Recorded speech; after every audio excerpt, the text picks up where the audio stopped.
Guilt does not mean you've done something wrong. It means you're doing something different. You're breaking a pattern. I heard a therapist say once that the level of guilt we feel is proportional to how much we abandon ourselves. So in other words, if you want to feel less guilt, the answer isn't stop setting boundaries. It's stop abandoning yourself. Hi, I'm Barb Nangle. I want to welcome you to my podcast, Fragmented to Whole, Life Lessons from 12-Step Recovery. If you're tired of feeling fragmented and overwhelmed, this podcast is your guide to creating a life of wholeness, authenticity, and healthy boundaries. I'm a woman in recovery who is also a boundaries coach and speaker. I share raw and honest insights from my own journey and the principles of 12-Step Recovery. Discover how to set boundaries without guilt or shame, overcome people-pleasing tendencies, manage your emotions effectively, cultivate a stronger sense of self, and build healthier relationships. My approach is raw, honest, and sometimes a little bit, a lot sweary. I'm an avid beachcomber and a formerly closeted fan of the Hallmark Channel, especially Christmas movies. I wear fingerless gloves almost all year round because my hands are always cold. And I love taking pictures of license plates with my initials BN on them.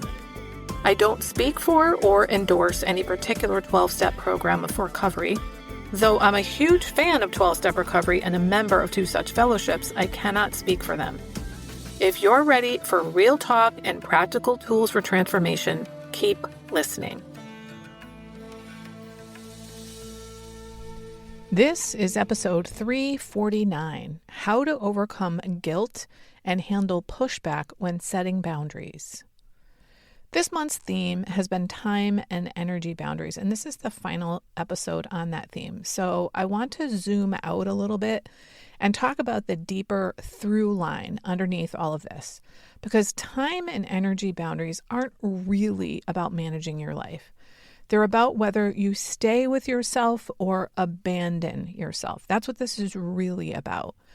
And for most people, the hardest part of boundaries isn't actually setting them. It's everything that comes before and after. Sometimes it's the emotional discomfort of even thinking about setting a boundary. I know for me, when I would even think about setting boundaries in the beginning, I felt like I was going to die. I'm not exaggerating. It felt like an internal emergency, like my life was under threat. And in some ways it was, because my old life, my old way of being was about to change. And then there's what happens after you set a boundary, when someone gets upset, when they push back, when things feel uncomfortable or tense. So when I talk about internal boundaries, what I mean is this. Internal boundaries are about how you carry yourself through that entire process, before, during, and after setting boundaries. It's about how you manage your emotions, how you support yourself, how you stay grounded in yourself when things feel hard. And it's also about what you do when other people have reactions, because they will. And one of the biggest reasons people struggle with this is they don't actually believe they deserve to have boundaries. So part of the work is having someone, whether it's a coach, a therapist, a group of people, who can reflect back to you, you deserve this. There's a part of you that already knows that. Otherwise, you wouldn't be here listening to this, thinking about this stuff. And what's really cool about the boundary building process is that the more you do the work, the better you feel about yourself, and the easier and easier it gets to set boundaries. Now, the reason you start to feel better is that you've started to show up for yourself and have your own back, possibly for the first time in your life. That is, you're building trust with yourself. For me, a huge part of building internal safety came through 12-step recovery. I was in a small group of women doing step work together, and we were all going through the same kinds of changes at the same time. We supported each other by affirming and praising each other, and we also normalized things for each other by saying things like, yeah, me too. And that helped me stay with myself when everything in me wanted to abandon myself and go back to my old patterns. Now, the two biggest questions I get about boundaries are these: how do I get past the guilt and shame? And what do I do when people push back? And those two are deeply connected. So let me start with the guilt. Guilt does not mean you've done something wrong. It means you're doing something different. You're breaking a pattern. I heard a therapist say once that the level of guilt we feel is proportional to how much we abandon ourselves. So in other words, if you want to feel less guilt, the answer isn't stop setting boundaries. It's stop abandoning yourself. So what I mean by that is we abandon ourselves when we give into our old patterns of people pleasing, peacekeeping at our own expense, overgiving, contorting ourselves because of what others may think of us. One of the most effective ways I've found to help people stop abandoning themselves is to anchor them in their values. That's because your values are yours, and they're yours for a reason. They came from within your very being. And when you know what really matters to you and you focus on that, it's much easier to stand firm in boundaries set based on your values, because you're not just setting a random boundary, you're protecting something that's important. So let's say family is one of your top values. If your daughter is having a recital and work is asking you to come in at the time of her recital, it's a lot easier to say, I'm not available, that time is already committed, because you know why. That time matters, that relationship matters, that value matters. And when you die, you're not going to say, oh, I wish I went to work more. You're going to say, I wish I spent more time with my family. When you're clear on what matters to you, there's much less guilt and the discomfort, and much less guilt and discomfort because you've stopped abandoning yourself.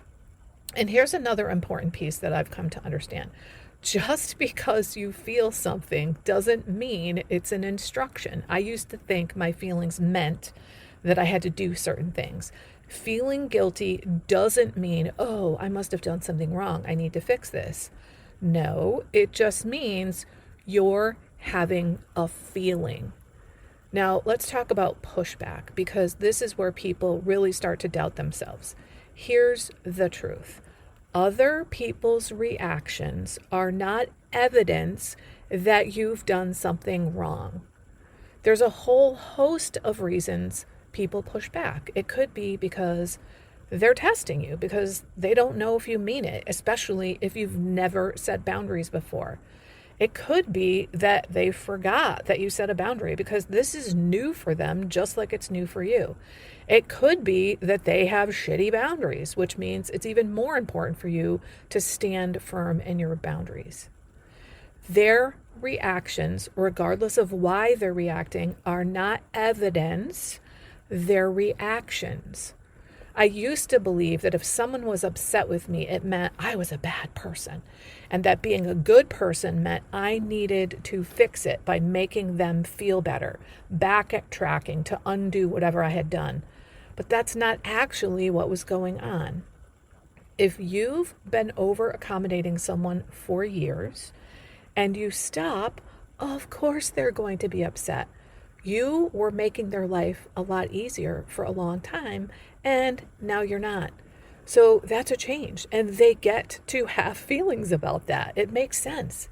But their feelings are their feelings, not yours.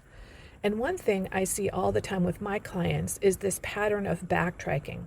They feel like they've taken something away from someone, and now they need to give something back to make up for it.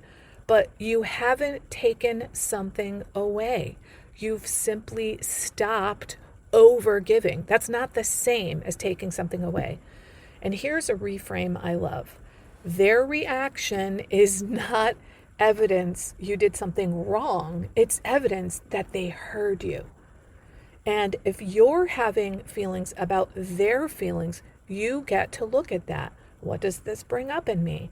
What do I need to do to take care of myself right now to manage these feelings?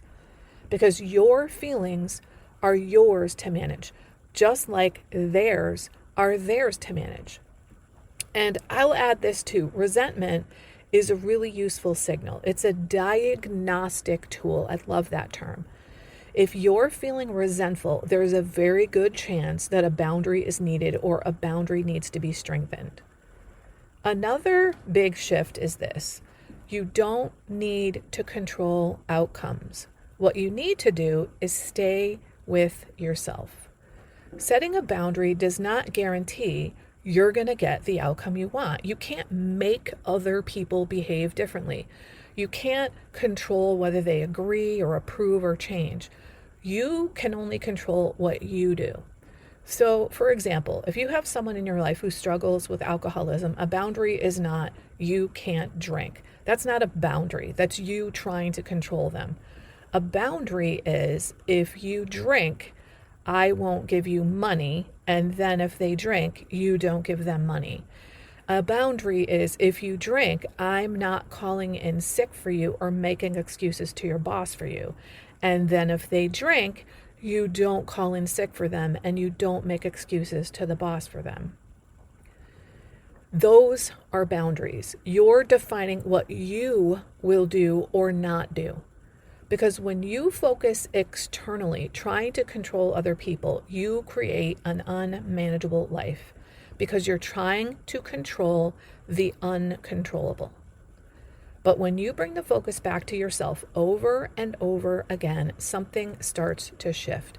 You bring your attention back inward, back to yourself, back to yourself, back to yourself.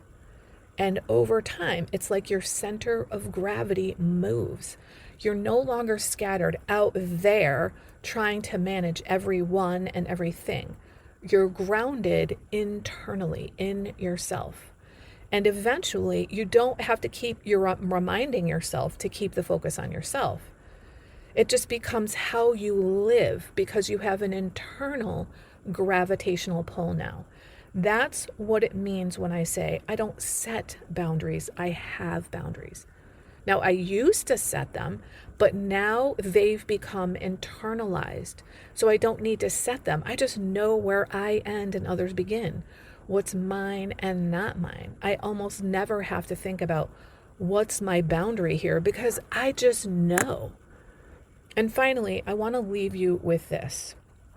Boundaries don't create the problem. They reveal the problem.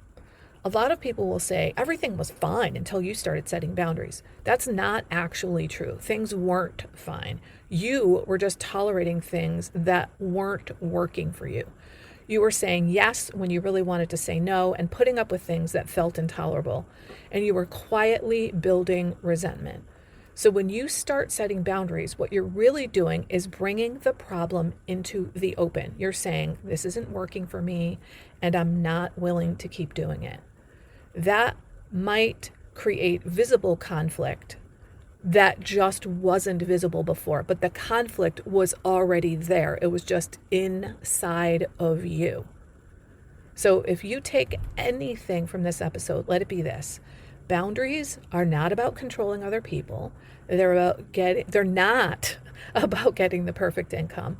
They're about staying with yourself, even when it's uncomfortable, when there's guilt, when other people have reactions. Because the more you stay with yourself, the less you abandon yourself. And that is where the real change happens. If your boundaries collapse in the moment, it's usually not because you don't know what to say. It's because when there's pressure, guilt, or someone else's reaction, it's hard to stay grounded and not override yourself. That's what we're actually working on inside my Boundary Bootcamp on May 2nd. This isn't a fast-paced workshop where you're just taking in more information. There's built-in time to slow down, reflect, and work through what's real for you so you can actually practice saying no, tolerating the discomfort, and not giving in when it matters. We'll look at what's been draining your time and energy, what matters most to you, and help you create a simple, personal blueprint so you can start showing up differently in your real life. Learn more at higherpowercc.com/bootcamp. Thanks for listening. If something here resonated, come connect with me on LinkedIn. I'm at Barb Nangle. I'd love to hear what you got from this episode. And if you'd like support building healthier boundaries in your personal, professional, or romantic life, you can book a free 30-minute Say No Without Guilt consultation at barbchat.net.